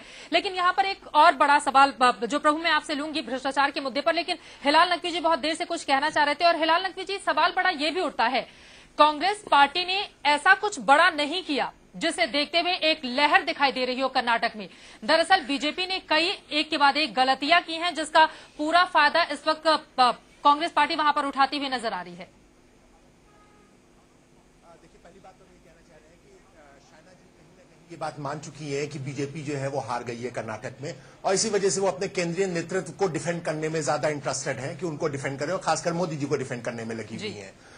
दूसरी बात जहां तक कि इसका सवाल उठता है कि कांग्रेस ने वहां कुछ ऐसा नहीं किया। देखिए, हम वहां के पास सत्ता में नहीं थे, जब हम वहां पे सत्ता में नहीं थे तो हम वहां पर ऐसा क्या करते, लेकिन हमने अपना वोट बैंक कभी नहीं खोया है। इस बात को, ये बहुत महत्वपूर्ण बात है कि लगातार हम 35% या उसके ऊपर वोट बैंक लगातार हम अपना बना करके चले हैं। जी, हिलाल नकवी, नरेंद्र मोदी ने अपने भाषणों में जिक्र किया था कि जो दिल्ली की सत्ता नहीं संभाल पा रहे हैं वो अब कर्नाटक की सत्ता भी नहीं संभाल पाएंगे। सवाल तो यही है ना, जहां आपकी सरकार है आपने वहां पर ऐसा क्या यही बात मोदी जी के लिए कही जा सकती है कि अगर वो कर्नाटक में बीजेपी को नहीं ला पा रहे तो केंद्र में क्या ला पाएंगे? ये सवाल तो उनके ऊपर ही बनता है कि जब वो कर्नाटक में बीजेपी को नहीं ला पा रहे, क्षेत्रीय पार्टी में जहां उनकी रूलिंग पार्टी हुआ करती थी वहां पर वो नहीं लेकर के आ पा रहे हैं दोबारा, तो वो केंद्र में क्या लेकर के आएंगे? हरीश, इसका कुछ ये सवाल तो उनके ऊपर भी बनता है। देखिए, मैं फिर वही बात पे आ रहा हूं कि आप जो कह रहे हैं कि सत्ता में बिल्कुल लैंडस्लाइडिंग विक्ट्री होने वाली, वो नहीं होने वाली। आपके अपने रिपोर्टर मनीष जी भी बता रहे थे ग्राउंड में कहीं वेव नहीं है। पहली बात, आप बात कर रहे हैं इन फाइटिंग की, आप बात देखिए ना अभी क्या हुआ। SM कृष्णा ने कैंपेनिंग करने से मना कर दिया, राहुल गांधी को मनाना पड़ा। मतलब हालत कोई कांग्रेस की बहुत अच्छी नहीं है। आज अगर बीजेपी की हार होती है, जीत होती है, वो तो अभी 1 घंटे बाद पता लगेगा। लेकिन जो बात आप कर रहे हैं, प्रभु जी भी बात कर रहे थे, हार होती है जीत, वो लोकल इश्यूज पे बात हो रही है। आप जब बात करेंगे राहुल गांधी वर्सेस मोदी बात करेंगे, वो आप 2014 में करिए ना उस बात को। आने वाले अब 4 स्टेट में इलेक्शन आएंगे, कर्नाटक की वो तमाम समस्याएं जो अभी भी बनी हुई है, लोकल समस्याओं की अगर हम बात करें, यहाँ पर लोकल समस्याओं में से कुछ भी ऐसा नहीं किया है जिसके समाधान को कम से कम जेहन में रखते हुए वहां की जो जनता है वो वोट करने के लिए जाए, और यही वहां के लिए सबसे ज्यादा परेशानी का सबब भी बना हुआ है। हरीश, देखिए, मेरा कहना वही है, आप डेवलपमेंट की बात करिए, मैंने अभी आपको मुद्दे गिनवाए। आज हिंदुस्तान के अंदर बेस्ट PDS सिस्टम जो है वो उसके अंदर कर्नाटका में है, ऐसा नहीं है। पानी का, आज जितना पानी का बोरवेल्स और जितने डेवलपमेंट काम हुए हैं वो कर्नाटका के अंदर हुए हैं, ऐसा नहीं है। सवाल सिर्फ यही है कि जब पार्टी का डिवीजन होता है, अभी शाइना जी भी बोल रही थी, जब पार्टी का डिवीजन होता है कहीं ना कहीं वोट परसेंटेज होता है, ऐसा नहीं है, हम उस बात को डिनाई नहीं करते। कारण ये है कि आज आप देख लीजिए, अभी आप बात कर रहे थे मध्य प्रदेश गुजरात की, आप बात कर रहे थे गुजरात में हम क्यों जीत रहे हैं? गुजरात में इसलिए जीत रहे हैं कि we have 1-on-1 with Congress. यहां पे ऑलरेडी 3 पार्टियां थी, जेडीएस था, आपकी कांग्रेस है, बीजेपी है। सवाल ये है चौथा पार्टी भी आ गई है। नहीं है हरीश, आपसे मैं बातचीत जारी रखूंगी, आप राजीव आपके भी पास आऊंगे। और यहाँ पर 93 सीटों के जो रुझान शुरुआती आए हैं उसके मुताबिक कांग्रेस पार्टी 44 सीटों पर आगे, बीजेपी 20, 18 पे जेडीएस, केजेपी 6 पर और अन्य 5 सीटों पर आगे बढ़ते हुए नजर आ रही है। 112 का जादुई आंकड़ा है जिसके ऊपर सभी की निगाहें इस वक्त टिकी हुई हैं। रजत राकेश टंडन हमारे संवाददाता जुड़ चुके हैं कांग्रेस ऑफिस के ठीक बाहर से। रजत, अभी वहां पर सभी की निगाहें तो टीवी स्क्रीन पर ही टिकी होंगी, हालांकि शुरुआती जो रुझान है वो फिलहाल खुश करने वाली खबर लेकर आ रहे हैं कांग्रेस पार्टी के लिए। देखिए, कांग्रेस के जितने नेता हैं फिलहाल वो रुझान देख रहे हैं। लगता है जिस तरीके से एक इंटरनल सर्वे पार्टी ने कराया था, जिस तरीके के ओपिनियन पोल्स आ रहे थे, लगता था एक थंपिंग मेजॉरिटी कांग्रेस पार्टी को कुछ देर बाद मिलेगी। तो जितना आप कह सकते हैं एक सुपर वेडनेसडे है, 12 बजे तक आंकड़े भी साफ होंगे, 12 बजे के बाद कोर्ट की ऑब्जर्वेशंस भी आएंगी। तो पार्टी के लिए एक अच्छी बात यह होगी कि अगर कांग्रेस की सरकार कर्नाटक में बनती है तो कम से कम एक मोराल बूस्टर होगा पार्टी के लिए, जो पार्टी बार बार बंसल को झेल रही है, अश्विनी कुमार को झेल रही है, करप्शन के चार्जेस झेल रही है, चाइना इंक्लूजन झेल रही है, सरबजीत झेला सरकार ने। तो अगर कर्नाटक में जीत मिलती है तो मुझे लगता है सरकार के लिए और खासतौर से कांग्रेस पार्टी के लिए एक मॉरल बूस्टर होगा, जिसको लेकर यहां से पार्टी आगे की ओर देखेगी। क्या संजीवनी बूटी का काम करेगा कर्नाटक में अगर कांग्रेस पार्टी जीतती है प्रभु? और शायद यही वजह है कि पिछले 3 दिनों से एग्जिट पोल के बाद सुर बदले हुए हैं कांग्रेस पार्टी के नेताओं से। मनीष तिवारी की बात करें, कमलनाथ की बात करें, सभी एग्रेसिव नजर आ रहे हैं और ऐसा लग रहा है कि बीजेपी को बैकफुट पर ढकेलने की कोशिश भी जारी है सरकार की ओर से। तो पब्लिक परसेप्शन होता है ना, क्योंकि जब तरह का माहौल चल रहा है, रोज हेडलाइन अखबारों में, न्यूज चैनल में है कि अश्विनी कुमार, बंसल, ये सब, उससे थोड़ी देर के लिए आज 12 बजे के बाद जजमेंट वहां से वर्डिक्ट आएगी सुप्रीम कोर्ट की, डाइवर्जन होगा तो 2 तरह का होगा। कांग्रेस के लिए कभी खुशी, कभी कहीं खुशी कहीं गम। तो जहां पर खुशी कर्नाटका में है तो दिल्ली में हो सकता है गम भी उनको दिखाई दे। तो एक थोड़ा कांग्रेस के लिए मॉरल बूस्टर जैसे वो कह रहे होगा, मुझे तो इलेक्शन की बात है। कर्नाटका दिल्ली डिसाइड नहीं करेगा। कर्नाटका के अंदर जो भी हो रहा है वो एक तो बीजेपी के अंदरूनी झगड़ों के कारण से हो रहा है, वहां पर उनका डिसिप्लिन कुछ नहीं है, करप्शन चार्जेस उनके ऊपर उतने ज्यादा लगे हुए हैं। कांग्रेस जीतती है वहां पर क्योंकि कांग्रेस को नेशनल ऑथोरिटी माना जा रहा है, और किस तरह से कितने दर से क्या वो मेजोरिटी ला पाएगी नहीं पाएगी अभी 12 बजे के बाद हम लोगों को पता लग जाएगा। ट्रेंड के हिसाब से लगता है कि लगभग मेजोरिटी के करीब वो पहुंच सकती है अगर यही ट्रेंड कंटिन्यू रहे, परंतु उसके हिसाब से वो थंपिंग जो विक्ट्री वाली बात है वो नहीं दिखाई दे रही है। परंतु ये जरूरी है कि कांग्रेस को कुछ पॉजिटिव बात करने के लिए, क्योंकि कांग्रेस के लिए सबसे बड़ी चीज ये है कि पिछले 6 महीने के अंदर उन्होंने बीजेपी को 3 स्टेट से धकेल दिया है। उन्होंने सबसे पहले हिमाचल से, उत्तराखंड में और ये कर्नाटका में बीजेपी 3 स्टेट हार गई है। ये बीजेपी के लिए सोचने का विषय है कि छोटे लेवल पर वहां पर बीजेपी क्यों हार रही है, क्योंकि बाकी स्टेट्स अगर 3 आने वाले हैं, दिल्ली होगा, मध्य प्रदेश होगा, छत्तीसगढ़ होगा, ये चुनाव उसमें हो सकता है बीजेपी जीत भी जाए, परंतु 3 स्टेट जहां पर वो रूल कर रही थी वो हार चुकी है। उसका मॉरल बूस्टर और तीनों की तीनों स्टेट कांग्रेस के पास जा रही है। वो गोवा एक जरूर जीती है बीजेपी कांग्रेस से, बाकी सब जगह हार रही है, तो इसका कहीं ना कहीं असर तो होगा ना कार्यकर्ताओं के ऊपर। बिल्कुल, मनोबल पर उसका साफ तौर से असर। और यहाँ पर 103 सीटों के जो शुरुआती रुझान है उसमें कांग्रेस पार्टी 50, बीजेपी 20, 19, जेडीएस, केजेपी 7 और अन्य 7 सीटों पर आगे बढ़ते हुए नजर आ रहे हैं। एक बार फिर से हम शाना का रुख कर लेते हैं। शाना, शुरुआती जो रुझान है अगर उसकी हम बात करें, 50 पर कांग्रेस पार्टी आगे बढ़ रही है, जबकि नंबर 2 की पोजीशन के लिए यहां पर लड़ाई आपकी चल रही है जेडीएस के साथ। शाना, सुन पा रही हैं क्या आप मुझे?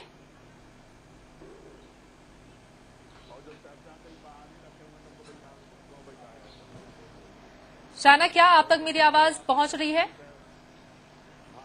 डिलेड जाता है आपके थोड़ा।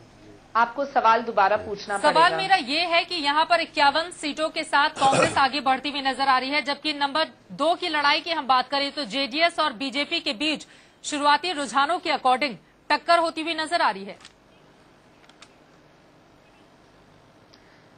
मैं आपको एक ही चीज कहना चाहती हूँ कि हर चैनल पे ये रुझान जो है बिल्कुल अलग अलग हैं। कहीं कहीं जो गैप कांग्रेस और बीजेपी के बीच में है इतना नहीं है जितना आपका चैनल दिखा रहा है। तो मैं मानती हूँ कि स्वाभाविक रूप से शांत रहना चाहिए। 1 घंटे के बाद पता चलेगा। जैसे कि मैंने पहले कहा, उम्मीद पे दुनिया कायम है और अब भी कुछ भी हो सकता है। तो I think that we should wait and watch, and I think let's not hope against hope. Prabhu, जो बातें कह रही हैं शाना ऐसी यहाँ पर कि अभी शांत रहने का वक्त है, लगता है आपको बीजेपी के नेता शांत होंगे इस समय? मैं सहमत हूँ उनकी बात से। जब तक भारत पूरे रिजल्ट नहीं आ सकते कि बीजेपी नंबर 2 है, कोalition बनती है नहीं बनती है, कांग्रेस की मेजोरिटी आती है कि नहीं आती है, क्योंकि सब पार्टियां मिलाकर जो कांग्रेस की विरोधी पार्टियां उनके नंबर अभी भी बहुत ज्यादा है, उनसे 7-8 सीटों का फर्क है।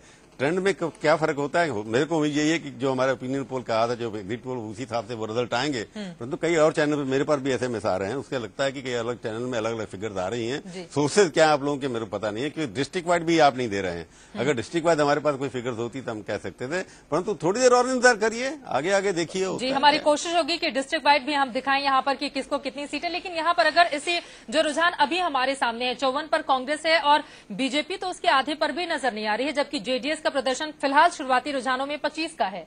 तो ये क्या बीजेपी के लिए और चिंता का सबब, अगर जेडीएस नंबर 2 पर वहां पर पहुंच जाती है, फिर बीजेपी के लिए तो स्थिति और ज्यादा खराब होने वाली है?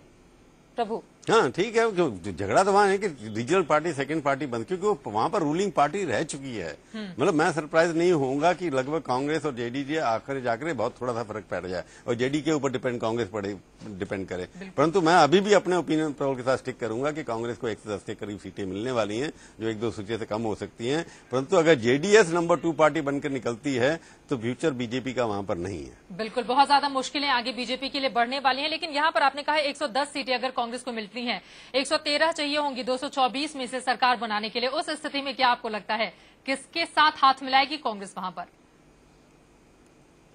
केजेपी या फिर जेडीएस के साथ? प्रभु, आप ही से ये सवाल था। कर्नाटक जनता पार्टी के साथ क्या ये रिस्क लेगी कांग्रेस पार्टी, जिस येदियुरप्पा को लगातार उसने निशाने पर लिया, अगर उसे कुछ सीटें घट जाती हैं और किसी के सहयोग की दरकार रहती है तो? केंद्रीय सरकार में अभी भी जेडीएस का समर्थन कांग्रेस के साथ है, यूपी के साथ ऑन रिकॉर्ड है। उन्होंने अभी तक विड्रॉ नहीं किया है, तो क्योंकि पहले उनका एक कल्चरल आइडेंटिफिकेशन है, आइडियोलॉजिकल आइडेंटिफिकेशन है, माइनॉरिटी वोट्स का है। तो अगर सरकार बनानी होगी तो जेडीएस के ऊपर ही डिपेंड करेगा, और डिपेंड करता है कि चीफ मिनिस्टर कौन बनता है। जेडीएस चीफ की ओर से ये बयान आया था, उन्होंने मनीष से ही इंटरव्यू के दौरान हमारे चैनल पे कहा था कि तो अब चुनावों के बाद हम किसी भी पार्टी के साथ सरकार बनाने नहीं जा रहे हैं अगर हमारी सीटें कम आती हैं तो। सीधे सीधे उन्होंने ऐलान किया था। क्या ये माना जाए कि सूरत उसके बाद बदल जाएगी और तब्दील होती हुई नजर आएगी? किसी के साथ हाथ मिला सकते हैं कांग्रेस और खासतौर से जेडीएस, जिसका आपने जिक्र किया? एक मिनट। हाँ श्री कृष्ण जी, आप बताइए। कुमार स्वामी पहले भी बोल चुके हैं हाथ नहीं मिलाना है, और देवेगौड़ा जी कुछ बोल रहे थे और कुमार स्वामी जाके भाजपा के साथ सरकार बना लिया था।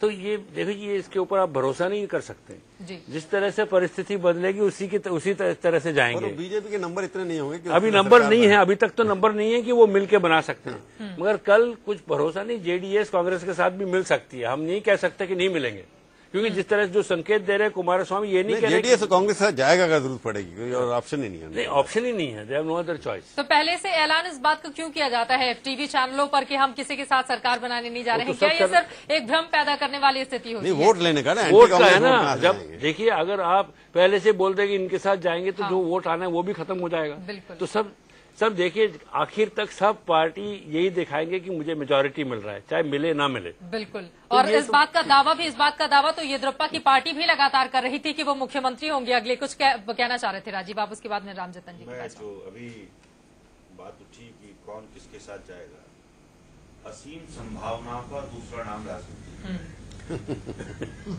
राजनीति में ना कोई स्थायी दोस्त है, ना कोई स्थायी शत्रु है, और निश्चित रूप से जो भी सेकुलर जमात है माइनस बीजेपी पूरे देश में, वो हम लोगों के साथ केंद्र में भी है और प्रदेशों में भी रहेंगे। इसमें कहीं कोई दुराई नहीं, अगर जरूरत पड़ेगी किसी प्रदेश में।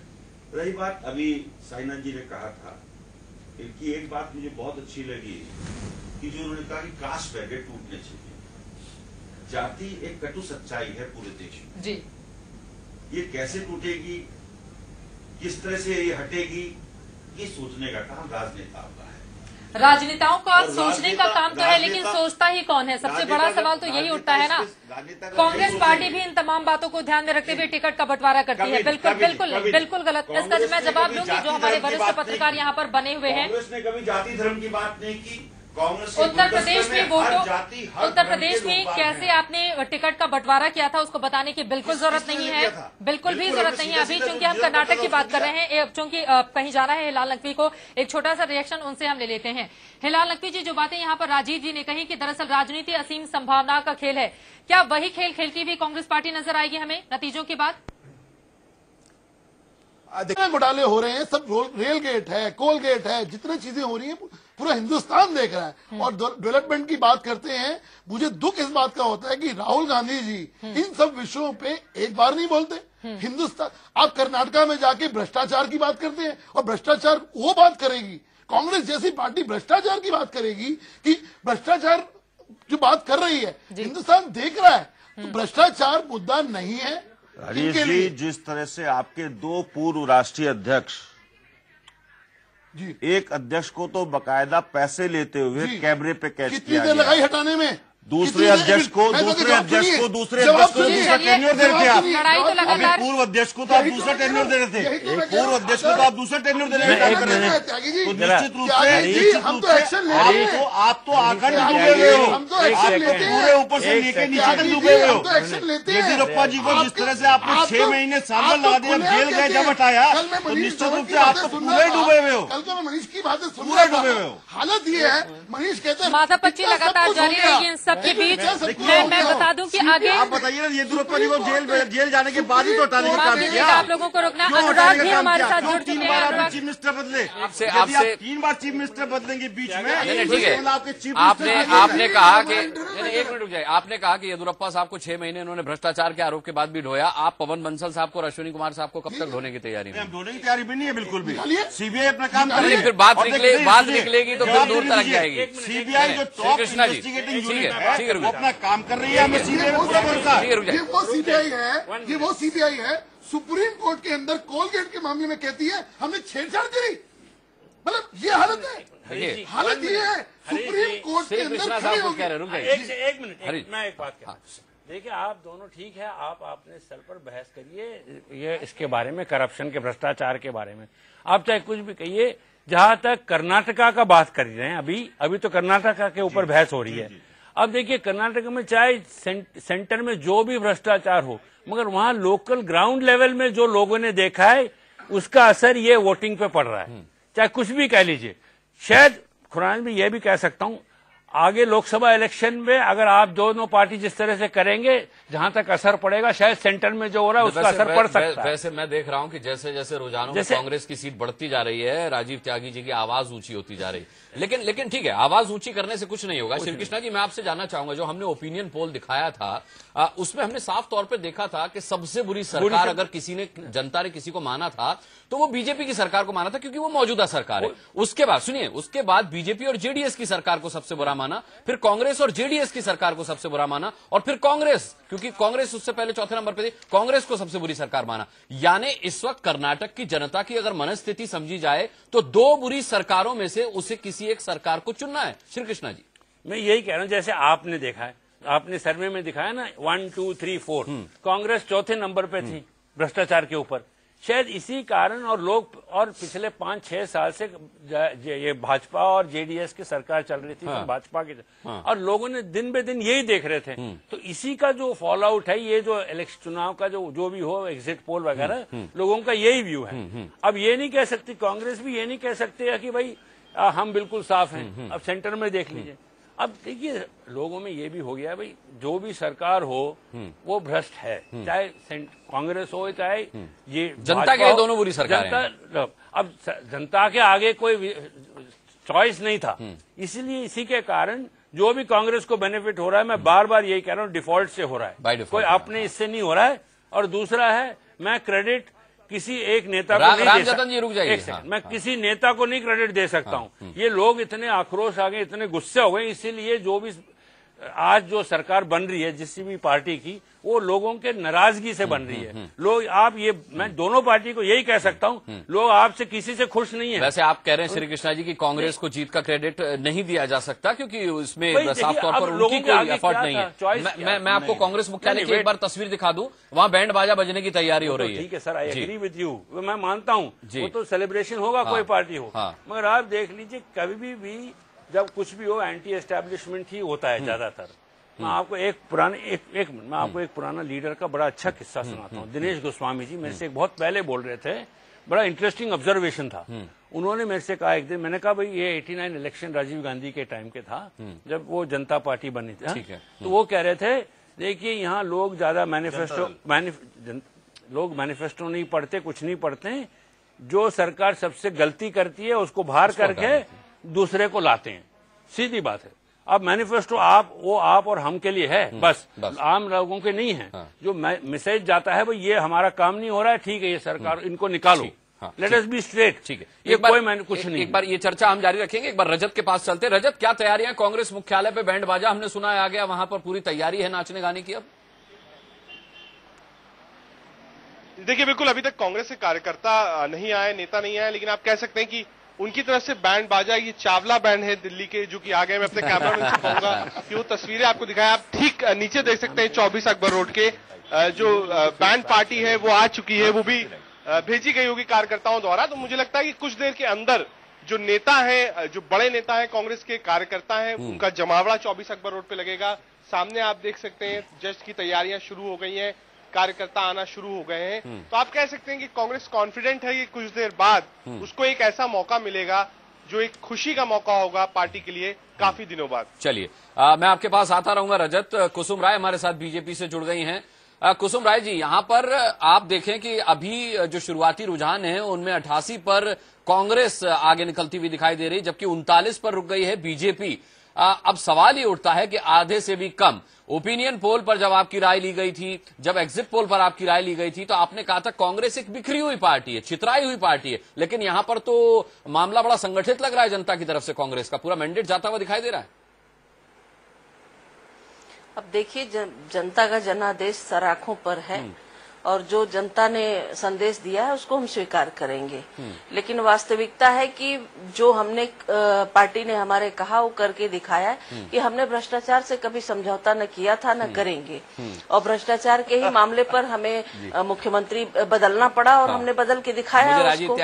अब जो जनादेश है उसे हमें स्वीकार करना है। जो जनता ने हमें संदेश दिया उसको हम स्वीकार करेंगे और विपक्ष में बैठेंगे और फिर हम भ्रष्टाचार के खिलाफ लड़ाई लड़ेंगे और देश के लिए लड़ाई लड़ते हैं। और कोई विकल्प आपके पास है नहीं। लेकिन कुसुम राय जी, वजह क्या है इसकी? वजह बता दीजिए। कल तक आप नहीं बताते थे, आप तो कहते थे कि हमारी सरकार बनने जा रही है वहां पर, लेकिन आज अगर आप देख रहे हैं कि शुरुआती रुझानों में आप काफी पीछे, इसकी वजह क्या है? देखिए, वजह तो कुछ भी हो सकती है। जनता के अंदर वजह का कुछ पता नहीं चलता है, लेकिन मुझे लगता है जनता इतनी अनिश्चित नहीं होती है।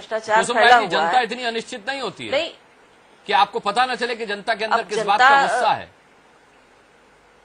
नहीं तो किसी बात का गुस्सा तो जरूर है उसके अंदर। अच्छा ये बताइए कि बीजेपी, अच्छा ये बताइए कुसुम राय जी, मैं आपकी मुश्किल आसान कर देता हूँ। इसकी बड़ी वजह बीजेपी खुद है या येदियुरप्पा साहब है? अब देखिए, जब कोई भी कार्यकर्ता पार्टी छोड़ता है या दल छोड़ता है तो नुकसान तो करता ही है। और येदियुरप्पा भी एक जमीनी कार्यकर्ता थे और उनकी वजह से नुकसान हमें हुआ है। लेकिन जब हम देश के सामने यही कह रहे हैं कि हम भ्रष्टाचार से समझौता नहीं करेंगे, तो हमने भ्रष्टाचार से समझौता नहीं करा। अब उस पर जनता ने हमको जनादेश नहीं दिया है तो हम उसे स्वीकार करेंगे। ठीक है, राजीव त्यागी जी कहा ऐसे उठ रहा है और हरीश कोराना जी ऐसे कह रहे हैं कि मुझे भी कुछ बोलना है। राजीव त्यागी जी बताइए। देखिए, कुसुम राज जी ने जो बात कही, पार्टी बहुत अच्छी है लेकिन भ्रष्टाचार के लिए जीरो टॉलरेंस है, आप क्या नहीं है ऐसा? नहीं, देखिए ऐसा है कि जीरो टॉलरेंस तो भारतीय जनता पार्टी अगर नैतिकता की या मॉरलिटी की बात करे तो वो अच्छा नहीं लगता।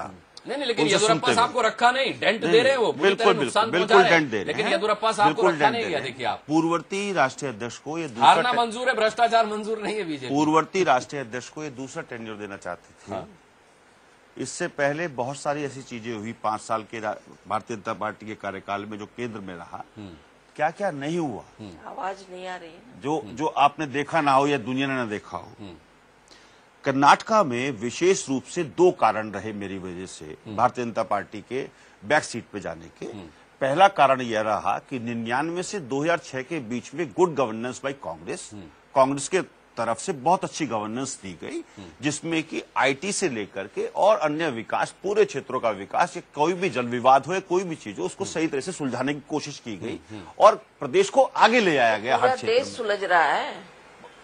कुसुम राज जी, आप बोलिएगा, आप अटैक करिएगा मेरे पे, लेकिन 2 मिनट रुकिए प्लीज। आप रुकिए 2 मिनट, मेरी बारी है। दूसरी जो खामी रही, वो खामी रही bad governance by BJP after Congress के बाद में बीजेपी ने जिस तरह से गुंडे मवालों की सरकार बना दी और रेड्डी बंधुओं के हाथ में पूरा कर्नाटका दे दिया। बहुत अच्छी बात आप त्यागी जी कह रहे हैं, लेकिन इस वक्त क्या है? इस वक्त स्थिति यह है कि केंद्र में अगर आपका हाल देखा जाए और फिर बीजेपी का हाल देखा जाए स्टेट में, तो दोनों ही आप एक दूसरे पर छींटे उछालने में, मतलब ठीक है कि आप किसी से कम रहना नहीं चाहते, लेकिन सवाल है कि दामन पर दोनों के ही बराबर दाग हैं। तो इसलिए जो भी बोले सोच समझ कर बोले। ठीक है, आप थोड़ा सा आत्ममंथन कर ले। कांग्रेस बढ़त की ओर है, इस पर कांग्रेस के नेता सीतारमैया का क्या कहना है, एक रिएक्शन देख लेते फिर आते हैं।